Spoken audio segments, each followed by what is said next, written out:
Sa ngalan ng Ama, ng Anak at ng Espiritu Santo, Amen. sumainyo ang Panginoon. At sumaiyo rin. Mga kapatid, tayo muli ay nagpupuri at nagpapasalamat sa Diyos dahil sa mga napakaraming biyaya, pagpapala na ating tinatanggap. Pero kapag tayo ay sakit, kapag tayo ay matakaw, inaasam natin magkaroon ng pera, tayo'y nabubulag sa mga grasya na pinagkakaloob ng Diyos. Kapag ikaw ay nagpapasalamat sa Panginoon, binubuksan nito ang iyong mata, ang iyong puso sa mga mabubuting bagay na pinagkakaloob ng Diyos sa iyo araw-araw. Merong isang bagay na dapat hindi natin gawin, ay yung isakripisyo natin ang ating kapayapaan dahil lang sa pera. Alam ko po, minsan dahil sa pera, nagbabago ang tao. Pero mga kapatid, pagdasal natin sa banal na misang ito, tanging ang Diyos lang sanang makapagbago sa atin. Ang kapatid, huwag niyo pong sukatin ang inyong buhay sa dami, sa liit o kakaunti na pera na nasa inyo.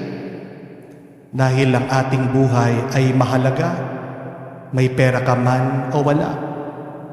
Basta't buhay ka, yan ang pinakamalaking blessing o pagpapala na tinatanggap mo ngayon sa Diyos.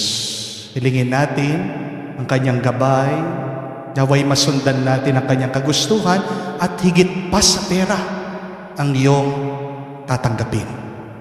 Sa mga pagkakataon na kung saan tayo'y naging makwenta, sa mga pagkakataon na kung saan tayo nag-alala dahil lang sa pera, pagsisihan natin ito, aminin natin ang ating naging kasalanan at pagkukulang para tayo muli ay maging karapat-dapat makatanggap sa mga banal na misteryo.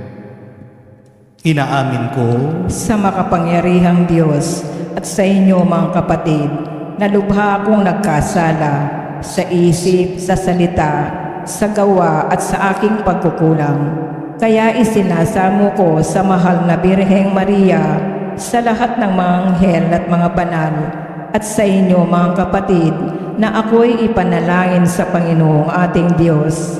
kawan tayo na makapangyarihang Diyos, patawarin tayo sa ating mga kasalanan at patnubayan tayo sa buhay na walang hanggan. Amen.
Gloria in excelsis Deo.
Manalangin tayo. Ama naming makapangyarihan, manatili kang kapiling ng iyong sambayanan, na iyong laging kinahahabagan at pinagbibigyan, upang ang tinampok ng iyong pamumuno at pagsubaybay ay muli mong ikalugod at panatilihin mong kinalulugod. Sa pamagitan ni Jesucristo, kasama ng Espiritu Santo, magpa sa walang hanggan. Amen.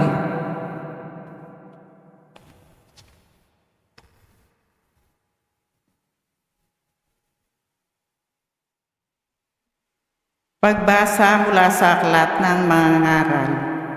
Walang kabuluhan, walang halaga ang lahat ng bagay, sinabi ng mga ngaral. Lahat ng ginawa ng tao'y pinamuhunanan niya ng karunungan, kaalaman at kakayahan, ngunit pagdating ng araw ay maiiwan lamang sa susunod sa kanya. Ito may walang kabuluhan. Anuman ang gawin ng tao ay nagdudulot ng kabiguan at sakit ng kalooban. Anumang gawin ng tao'y nagdudulot sa kanya ng balisa at hinanakit. May mga gabi pang hindi siya makatulog sa pag-iisip. Ito man ay walang kabuluhan. Ang salita ng Diyos. Salamat sa Diyos. Poon amin kang tahanan, noon, ngayon at kailanman. Poon amin kang tahanan noon, ngayon at kailanman. Yawong taong nilikamoy, bumalik sa alabok. Sa lupa ay nagbabalik kapag iyong iniutos. Ang 1,000 mga taon ay parabang isang araw. Sa mata mo, Panginoon, isang kisap mata lamang. Isang saglit sa magdamag na ito ay dumaraan. Poon amin kang tahanan noon, ngayon at kailanman. Mga tao'y pumapanaw na para mong winawalis. Parang damo sa umagang tumubo sa panaginip. Parang damong tumutubo na may taglay na bulaklak. Kung gumabi nalalantat, bulaklak ay nalalagas. Poon amin kang tahanan noon, ngayon at kailanman. Yamang ito'y buhay nami maikli lang na panahon. Itanim sa isip namin upang kami ay dumuno. Hanggang kailan magtitiis na magdusa, Panginoon? Kaming iyong mga lingkod na naghihirap sa ngayon. Poon amin kang tahanan noon, ngayon at kailanman. Kung umagay ipadama, yawong wagas mong pag-ibig, at sa buong buhay namin may galak ang aming awit. Panginoon naming Diyos, kami sana'y pagbalain, magtagumpay sana kami sa anumang aming gawin. Poon amin kang tahanan noon, ngayon at kailanman.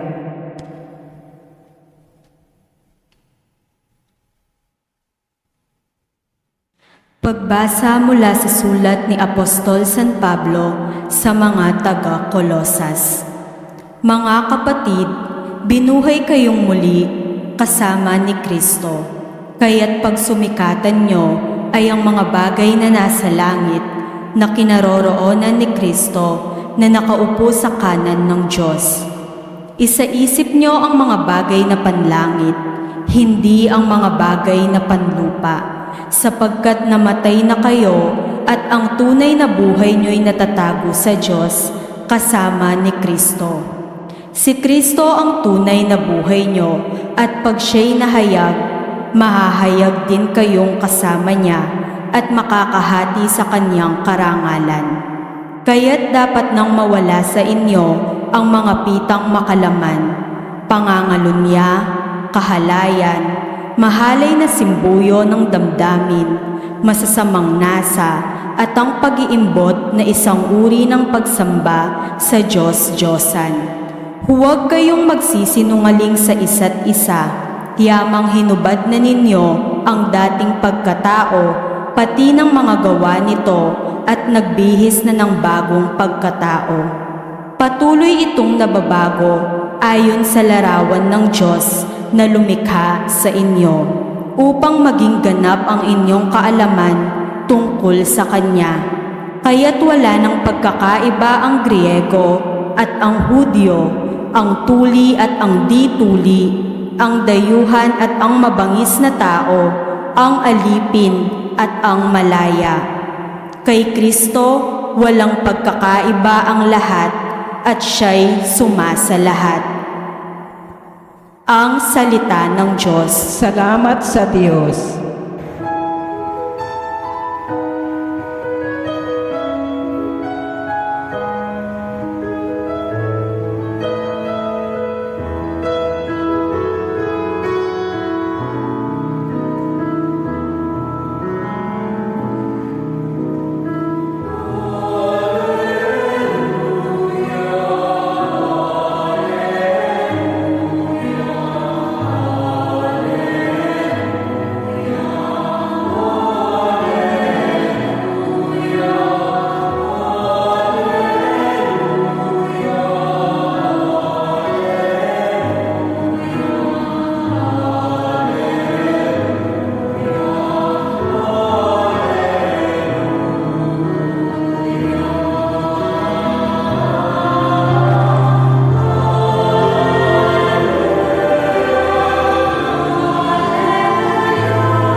Mapalad ang mga dukha na tanging Diyos na lumikha, ang pag-asa at adika. Aleluya, aleluya. Sumainyo ang Panginoon. At sumaiyo rin. Ang mabuting balita ng Panginoon ayon kay San Lucas. Papuri sa iyo, Panginoon. Nung panong iyon, sinabi kay Jesus ng isa sa mga tao, Guro, iutos nga po ninyo sa kapatid ko na ibigay sa akin ang bahagi ko sa aming mana. Sumagot siya, Ginoo, sinong naglagay sa akin bilang hukom o tagapaghati ng mana ninyo? At sinabi niya sa kanilang lahat, mag-ingat kayo sa lahat ng uri ng kasakiman, sapagkat ang buhay ng tao ay wala sa laki ng kayamanan. At pagkatapos, isinaysay ni Jesus ang talinghagang ito. Ang bukirin ng isang mayaman ay umani ng sagana. Kaya't nasabi niya sa sarili, ano ang gagawin ko? Wala na akong paglagyan ng aking ani. Gigibayin ko ang aking mga kamalik at magtatayo ako ng lalong mas malaki. Doon ko ilalagay ang aking ani at ari-arian.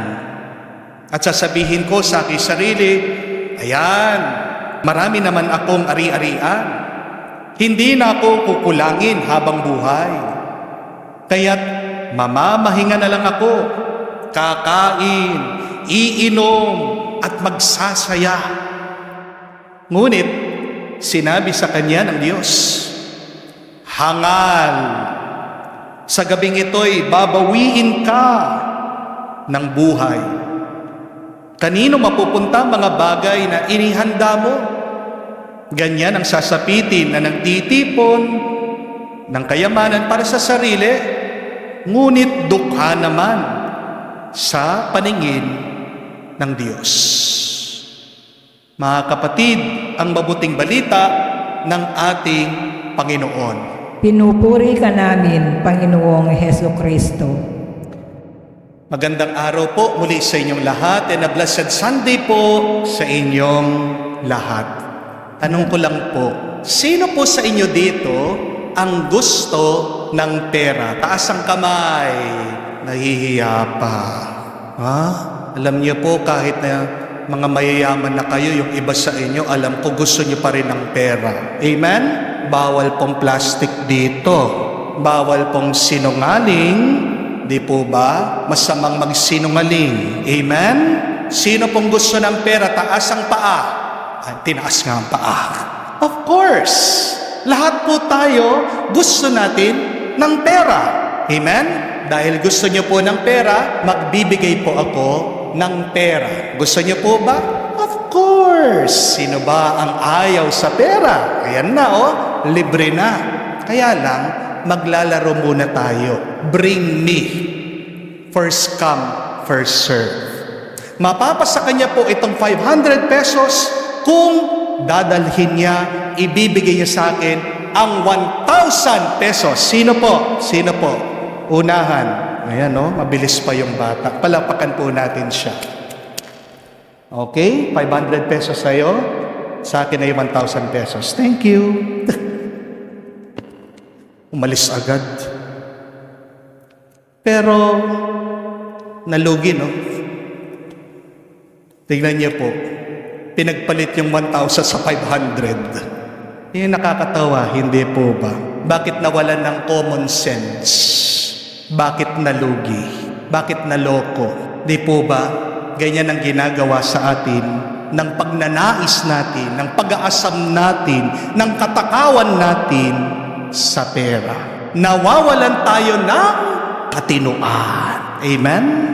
Yan ang nagagawa kapag wala ka ng ibang iniisip. Gusto mo puro pera. Hindi ka na nagiging matino. Isa po sa hindi ko maintindihan talaga, yung mga nangungulekta ng sapatos. Opo, maganda po mga sapatos, sneakers. Pero bakit pagkamahal-mahal? At pagkatapos nilang bilhin, di naman sinusuot, nilalagay po sa mga plastic crystal box, pinagmamasdan, tinitignan. Para saan ba mga sapatos? O hindi para suotin? Hindi po ba? Pagkamahal-mahal ang sapatos, pagkatapos pinapanood mo lang, hindi mo sinusuot, nagiging basura lang. At yung iba kapag sinuot, madumihan. Kapag natapakan mo, nagwawala sila, nagagalit. Matinong tao ba ang ganyan?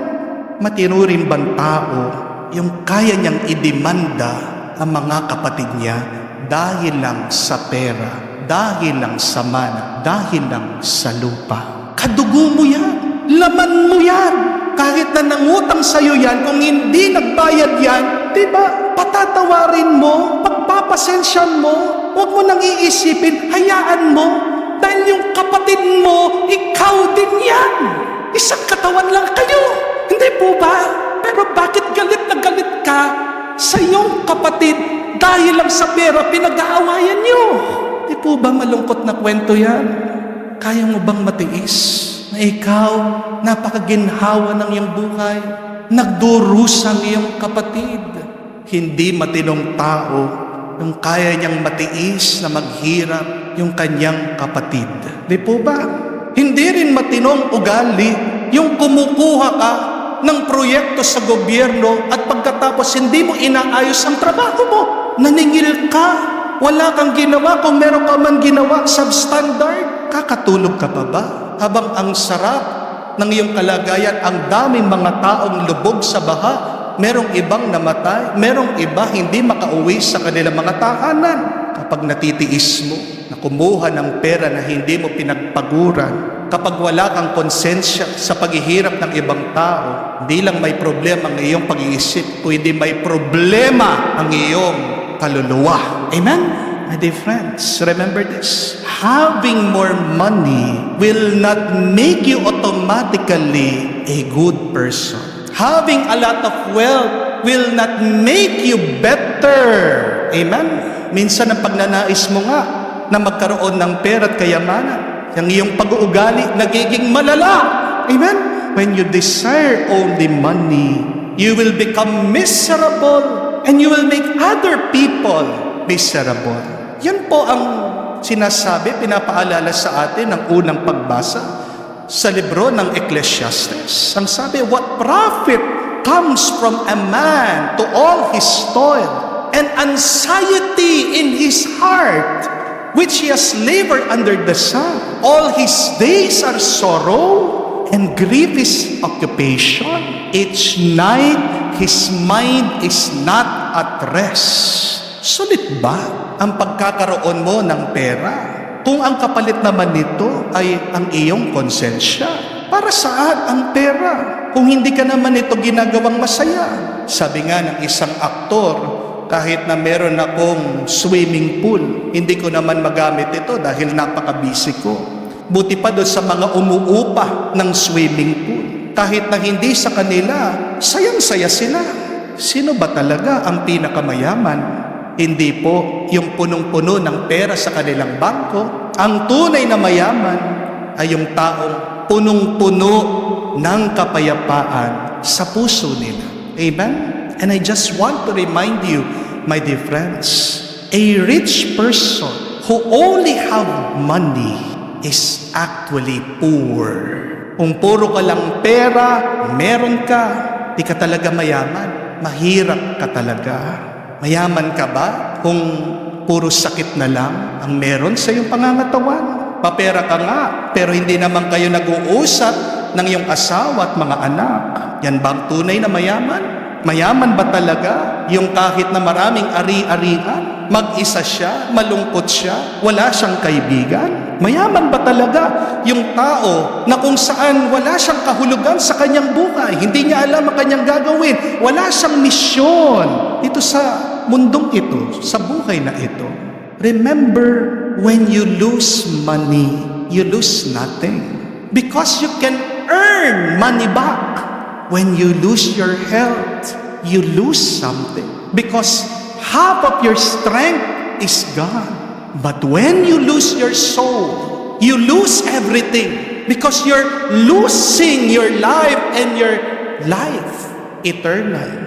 Kaya nga po sa ating ebanghelyo, pinapaalala naman sa atin ng ating Panginoong Jesucristo, huwag mong ipagpapalit ang iyong kaluluwa para lang sa pera. Because money cannot give you life and life eternal. Jesus said that though one is rich, one's life does not consist of possessions.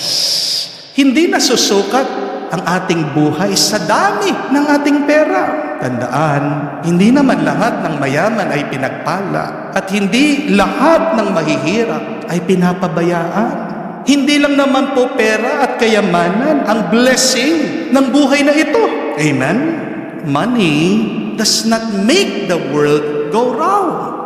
God makes the world go round. Kahit na wala kang pera, kapatid, iikot pa rin naman ang mundo. Di po ba? The world will continue. Life goes on with or without money. Kaya bakit ka nag-aalala? Bakit hindi ka makatulog dyan sa mga utang mo? Remember and understand, life is more than money, wealth, and treasures. Kaya nga pinapaalala sa atin ng Panginoon, bantayan natin ang ating puso sa kasakiman. Because when you are greedy, you are already worshiping money. Hindi po masama na magkapera. Alam niyo yung masama kung puro ka na lang pera.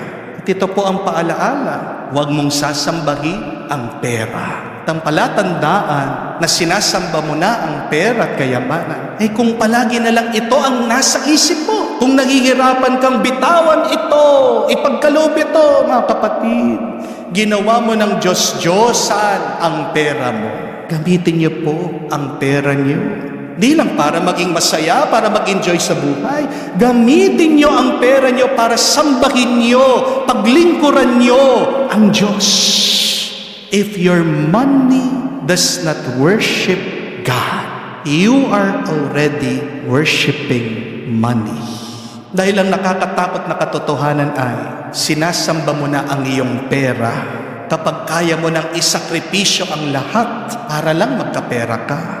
Kaya mong ipagpalit ang iyong kalusugan para lang sa pera. Kaya mong ipagpalit ang iyong asawa, ang iyong anak para lang sa kayamanan. Kaya mong ipagbili ang iyong dangal para lang magkaroon ka pa ng mas maraming kwarto. Kapag sinasamba mo ang pera, diyan lahat umiikot ang iyong pagpapasyat, pagdedesisyon. Di po ba? Pero ano ba ang pera? Ito'y papel lang. Ito'y gawa-gawa lang ng tao. Mag-ingat kayo dahil niloloko lang tayo ng pera. Money is deceiving you. At ano po ang kasinungalingan ng pera? Sinasabi ng pera sa iyo, pag meron ka nito, magiging masaya ka. Kapag meron ka nito, magiging maayos kayo sa pamilya. Kapag meron ka nito, mapapasayo lahat ng inaasar ng iyong puso. Totoo ba yun? Ang pera'y nagsisinungaling sa iyo. Money lies to you. Dahil minsan meron ka ng pera, wala pa rin pagmamahalan sa inyong pamilya. Meron ka ng pera, hindi ka pa rin gumagaling sa iyong sakit. Meron ka ng pera, hindi mo magawa-gawa ang iyong gusto. Meron ka ng pera, wala ka pa rin kapayapaan sa puso mo. Kasi kapatid, tanging ang Diyos lang ang magpapalakas sa iyo. Tanging ang Diyos lang mag-aayos sa kasal niyo. Tanging ang Diyos lang ang magpapabuti sa mga anak mo. At tanging ang Diyos lang ang magpapasaya sa iyo. Do not believe the lie of money. Wala naman pong masama sa pagiging mayaman. Basta't paglingkuran mo lang ang Diyos.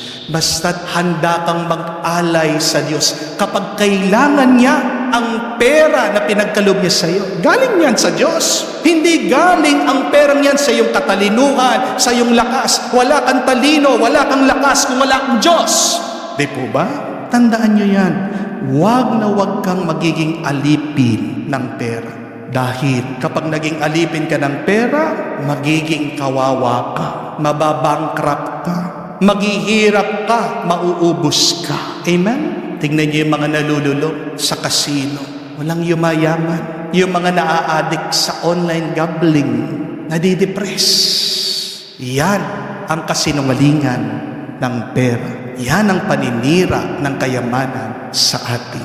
Remember the mathematics of life. The more that you divide, subtract yourself to add more to others, the more that God will multiply His blessings into your life. Ang formula ng mas maraming blessing sa ating buhay, hatiin mong yung sarili. Bawasan mo kung ano ang meron ka. Dagdagan mo ang iba. Nakikita yan ng Diyos. At pararamihin pa niya ang pagpapala at grasya na binibigay niya sa iyo araw-araw. Sa August 4 po, mag-a-anniversary na po yung pagsabog dun sa Beirut, Lebanon. Naalala niyo po yun? Nangyari po yan noong mga 2020. Nagkaroon po ng massive explosion, pagsabog po dun sa Beirut, Lebanon. Hindi po ito dahil sa atake ng kanilang mga kalaban, hindi po dahil sa missiles. Nasira po, napakalaking warehouse, nadamay po yung mga ibang building. Ano po ang dahilan ng pagsabog? Kasi meron po palang isang storehouse o warehouse, nakaimpok ang ammonium nitrate. Ano po yung ammonium nitrate? Fertilizer. Sa katagalan po pala, kapag tinago mo, hindi mo ginagalaw yung ammonium nitrate, nagiging bomba. Yan din po yung sangkap sa paputok sa bomba. Kaya po sumabog kasi nakaipon lang po. Pero napakagandang paalaala po nito galing sa Diyos. Sinasabi sa atin ng Panginoon sa pamamagitan po ng karanasan na yun. Isipin niyo, delikado ang nag-iipon at nagtatago. Amen? Unawain niyo po. Ganyan din po pagdating sa pera natin. Think of your money and treasure as ticking time bombs.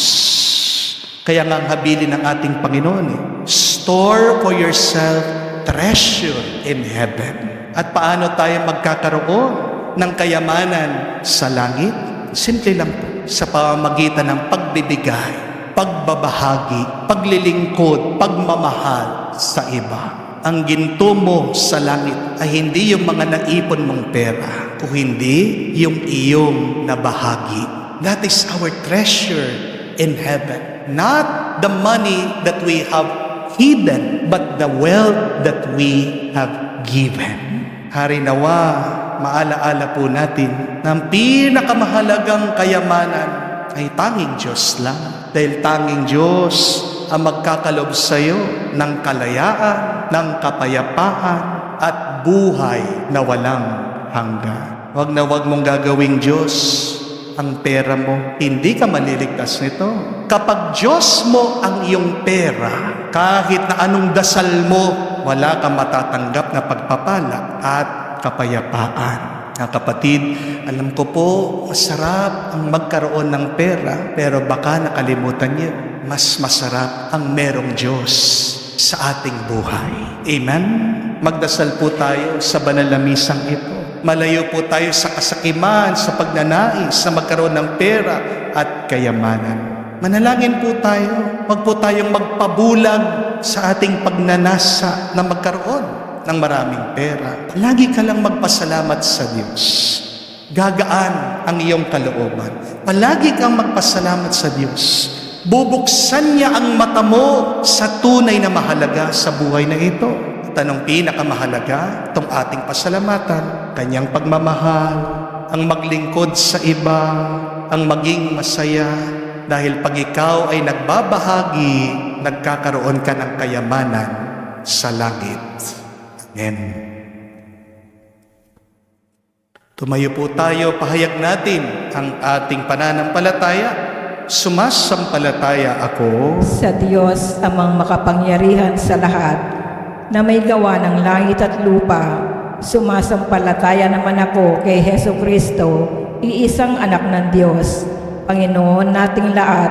Nagkatawang tao siya, lalang ng Espiritu Santo, ipinanganak ni Santa Maria ang Birhen, pinagpakasakit ni Poncio Pilato, ipinako sa krus, namatay, inilibing, nanaog sa kinaroroonan ng mga yumao, nang may ikatlong araw, nabuhay na maguli, umakyat sa langit, naluluklok sa kanan ng Diyos, amang makapangyarihan sa lahat. Doon magmumulang paririto't maghuhukom sa mga nabubuhay at nangamatay na tao. Sumasampalataya naman ako sa Diyos sa Espiritu Santo, sa banal na simbahang Katolika, sa kasamahan ng mga banal, sa kapatawaran ng mga kasalanan, sa pagkabuhay na muli ng mga namatay na tao, at sa buhay na walang hanggan. Amen. Pinapaalala ng Diyos sa atin, may kahulugan lamang ang buhay natin kung inuugnay natin ito sa pananampalataya, pag-ibig sa Kanya. Hilingin natin ito para sa atin at sa buong sangkatauhan. Ating sabihin, Panginoon, dinggin mo kami. Panginoon, dinggin mo kami.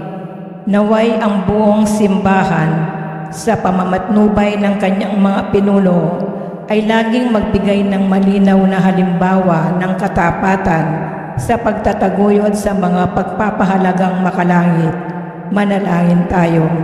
Panginoon, dinggin mo kami. Naway maging mabuting halimbawa ang lahat ng magulang at guro sa kanilang mga anak at mag-aaral sa pagtatampok sa mga pagpapahalagang moral at espiritual. Manalangin tayo. Panginoon, dinggin mo kami.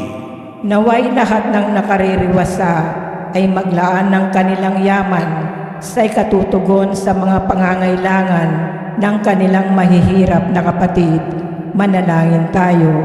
Panginoon, dinggin mo kami. Sa katahimikan po ng ating puso, banggitin natin ngayon sa Diyos ang ating mga personal na pangangailangan. Panginoong Yesus, Ikaw lamang ang makakapagbigay kahulugan at direksyon sa aming buhay. Tibayan mo ang aming pananalig sa pinangako mong gantimpalang walang hanggan. At tulutan mong maging laging saksi ang aming pag-ugali sa aming pinanaligan. Ikaw ang nabubuhay at nagahari magpakailanman. Amen.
Manalangin kayo mga kapatid, para ng ating mga paghahain ay kalugdan ng Diyos amang makapangyarihan. Tanggapin nawa ng Panginoon itong paghahain sa iyong mga kamay, sa kapurihan niya at karangalan, sa ating kapakinabangan at sa buong sambayanan niyang banal.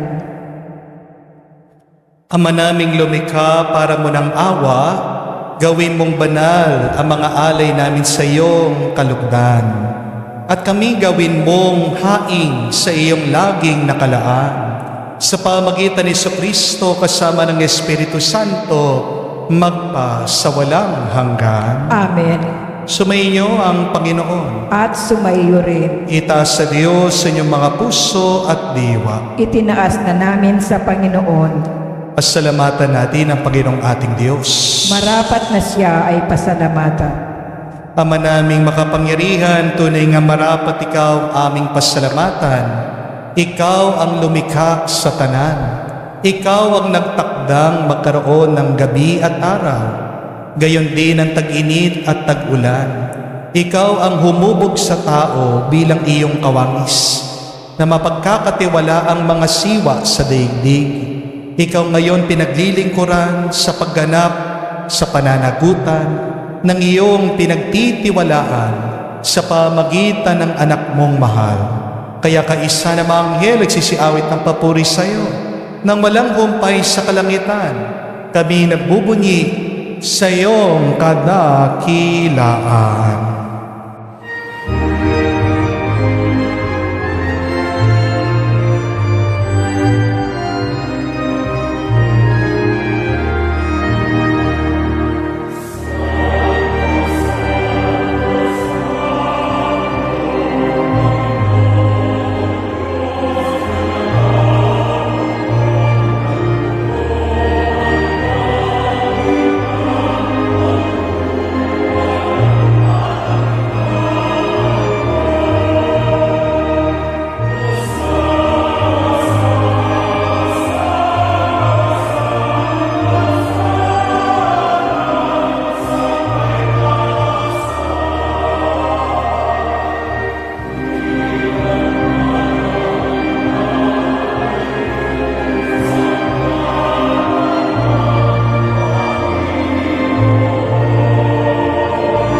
Ama naming banal, ikaw ang bukal ng tanang kabanalan, kaya't sa pamagitan ng iyong Espiritu, gawin mong banal ang mga kaloob na ito upang para sa amin maging katawan at dugo ng aming Panginoong Hesu Kristo. Bago niya pinagtiis ang kusang loob na maging handog, hinawakan niyang tinapay, pinasalamatan kanya, pinaghati-hati niya iyon, inabot sa kanya malagad at sinabi, "Tanggapin ninyong lahat ito at kanin. Ito ang aking katawan na ihahandog para sa inyo."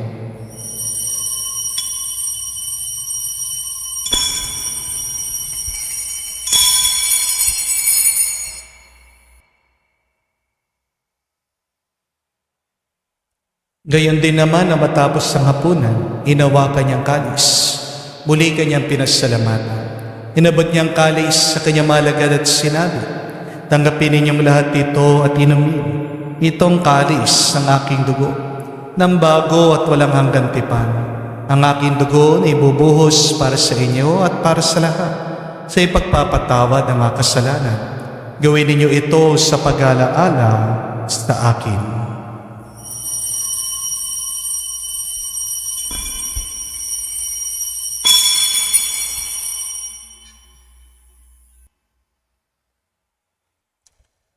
Ang misteryo ng pananampalataya.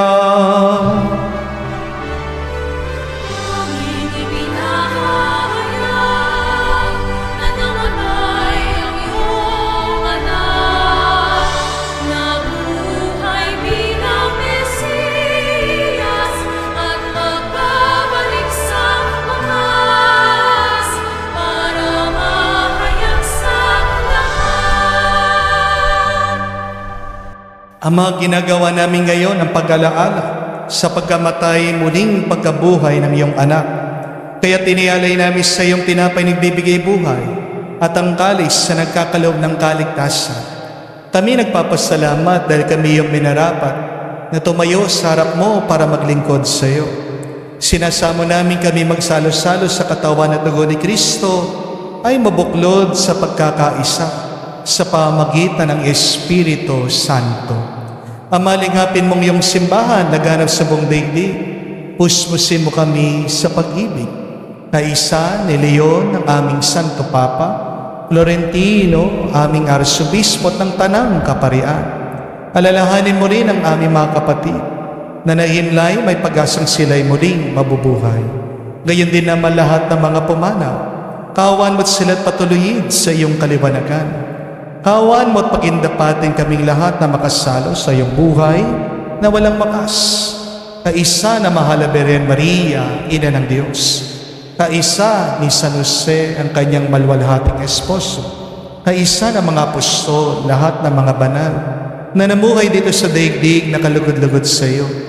May pagdiwang nawa namin ang pagpupuri sa kararangal mo sa pamagitan ng iyong anak, aming Panginoong Hesu Kristo. Sa pamamagitan ni Kristo, kasama niya at sa Kanya, ang lahat ng parangal at papuri ay sa iyo, Diyos Ama, makapangyarihan, kasama na Espiritu Santo, magpasawalang hanggan.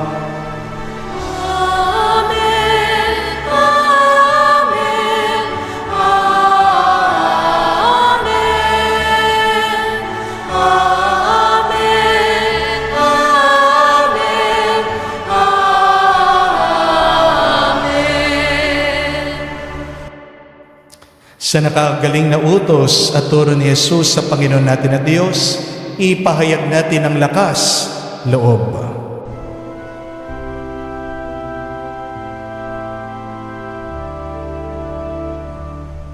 Ama namin, sumasalangit ka, sambahin ang ngalan mo, mapasa amin ang kaharian mo,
Hinihiling namin kami adya sa lahat ng masama, pagkalooban ng kapayapaan araw-araw, ligtas sa kasalanan, ilayo sa lahat ng kapamakan, samantalang aming pinanabikan ang dakilang araw ng pagpapahayag ng tagapagligtas naming si Hesu Kristo.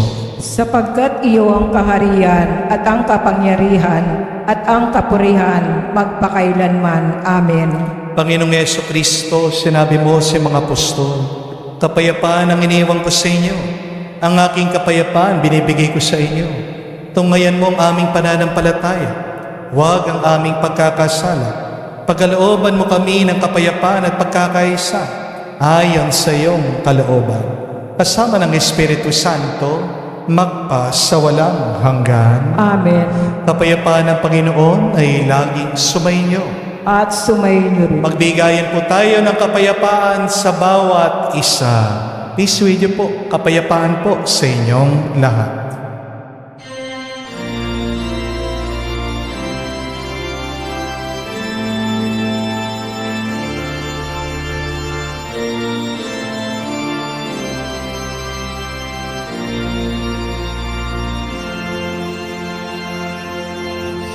Cordero ng Diyos na nagalis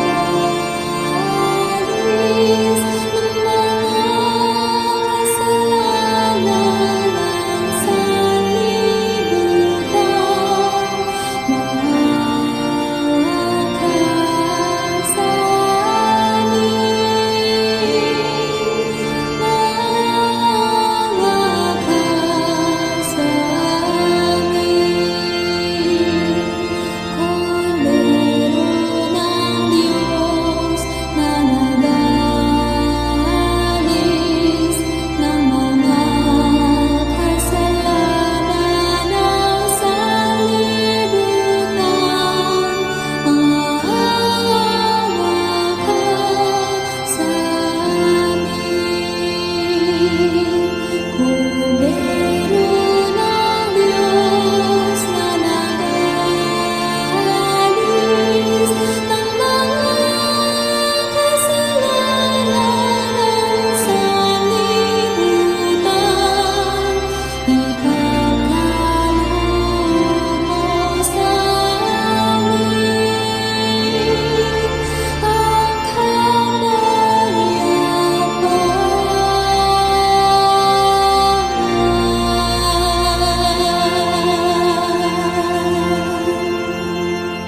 Mga kapatid, naririto ang ating Panginoong Jesucristo, ang Kordero ng Diyos. Siya nag-aalis sa mga kasalanan ng sanlibutan. Mapalad tayong lumalapit sa piging ng Kordero. Panginoon, hindi ako karapat-dapat na magpatuloy sa iyo, ngunit sa isang salita mo lamang ay gagaling na ako.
Lumuhod po tayo para sa panalangin para sa mga may sakit. Panginoong Yesus, lumalapit po kami sa iyo ngayon upang idulog ang kagalingan ng mga may sakit. Haplusin niyo po sila at pagkalooban ng panibagong lakas upang sila ay muling makapaglingkod sa iyo. Patawarin niyo po sana sila sa kanilang mga kasalanan at pagkalooban din ng kagalingang pangkaluluwa. Sa katahimikan po ng ating puso, banggitin natin ang pangalan ng ating mga kapatid na may sakit, umihiling na mabilis na kagalingan. Hinihiling namin ito sa ngalan ni Kristo, aming Panginoon. Amen. Panalangin para sa mga OFW. Ama, pinapanalangin namin sa iyong natatanging kahilingan ng lahat ng mga nagtatrabaho sa ibang bansa. Tulungan mo sila bawat sandali ng kanilang buhay habang nasa ibang bansa. Palakasin mo sila kapag pinanghihinaan sila ng kalooban. Pagalingin mo sila tuwing nagkakasakit. Aluin mo sila kapag nalulungkot sila. Ilayo mo sila sa anumang masama at kapahamakan upang magpatuloy sila lagi sa kanilang buhay. Mapahalagan nawa ng kanilang pamilyang bawat sakripisyo nila sa ibang bansa upang huwag masayang ang kanilang pagpapagal. Kawan at pagkalooban mo ng biyaya ang lahat ng mga OFW dahil sa iyo lamang aasa at wala ng iba pa. Ang lahat ng ito ay aming sama-samang panalangin sa ngalan ni Jesus. Amen. Banal na mukha ni Jesus. Kaawaan mo kami. Tumayo po tayo. Manalangin tayo. Ama naming mapagmahal, kaming pinagpasalo mo sa banal na pakikinabang ay iyong tuwangan sa ginawa namin sa araw-araw upang kami hindi mo pinagkakaitan ng pagsusubaybay ay gawin mong maging marapat sa lubos na kaligtasan. Sa pamagitan ni Jesucristo kasama ng Espiritu Santo, magpa sa walang hanggan. Amen. Sabi po ng ating presidente nung siya'y nagsona sa mga nangulimbat, nagnakaw ng pondo, hindi nila ginawa ng mabuti at maayos ang mga proyekto para sa flood control. Mahiya naman kayo. Pero kung ang Diyos sa magsasalita, hindi yun ang kanyang sasabihin. Nung sasabihin ng Panginoon sa mga sakim, hangal. Pagpasensya niyo po ang salita. Stupido. Siraulo. Yan ang ginagawa ng pagnanais natin sa pera at kayamanan. Nawawala tayo ng katinuan sa pag-iisip. Kung magsasalita ang Diyos sa atin sa mga matakaw sa pera, ang sasabihin pa niya, matakot ka naman. Dahil bandang huli, paghaharap na tayo sa Diyos, di naman niya hahanapin kung gaano karami ang ating naipong pera. Pero tatanungin niya, gaano karami ang pagmamahal na ating naipakita at naibahagi. So your true treasure is not your money, wealth, and possessions. Your true wealth is the love that you have given. Ang tunay na mayaman, tandaan niyo po, ay hindi yung maraming pera sa bangko. Ang tunay na mayaman ay yung may kapayapaan sa puso niya. Mga kapatid, hindi pa huli ang lahat. Naririnig mo ang mensaheng ito, gising, huwag ka lang mahiya, matakot ka naman, dahil haharap at haharap ka sa Diyos. Makonsensya ka naman, lalong-lalo na sa iyong pamilya, sa iyong mga kapatid, kasi sila ay naghihirap, nagdurusa. Kailangan mo ba ang sobrang lawak na lupain? Buhay ka pa, parang nakatira ka na sa Memorial Park. Anuhin mo ang napakaraming sasakyan. Isa lang naman ang iyong katawan, hindi ka naman manananggal. Anuhin mo ang sobrang dami mong sapatos. Hindi ka naman higad. Dalawa lang ang paa mo. Kapatid, isang tuwa din ng ating puso ay pag tayo ay nagbabahagi, kapag tayo ay nagbibigay sa iba. The mathematics of life is the more that you divide, subtract yourself, and add more to others, the more God will multiply His graces and blessing into your life. Kaya po, itong tanong, nung kailangan mong ibahagi sa iba ngayon, please start the habit of giving. Please, every day be kind and generous, and start with your family, with your brothers and sisters. Diyan lang kayo mas pagpapalain ng Diyos. Pagpapala ay nakakamtan natin sa pagiging kamukha ng Diyos. Paano natin makakamukha ang Diyos? Pag tayo ay nagiging mabait, mabuti, at mapagbigay kamukha niya. Sumainyo ang Panginoon. At sumayo rin. At kayo'y basbasan ng Diyos, makapangyarihan sa lahat, sa ngalan ng Ama, ng Anak, ng Espiritu Santo. Amen. Ang ating misa'y natapos na. Humayo kayo sa kapayapaan ni Kristo. Salamat sa Diyos.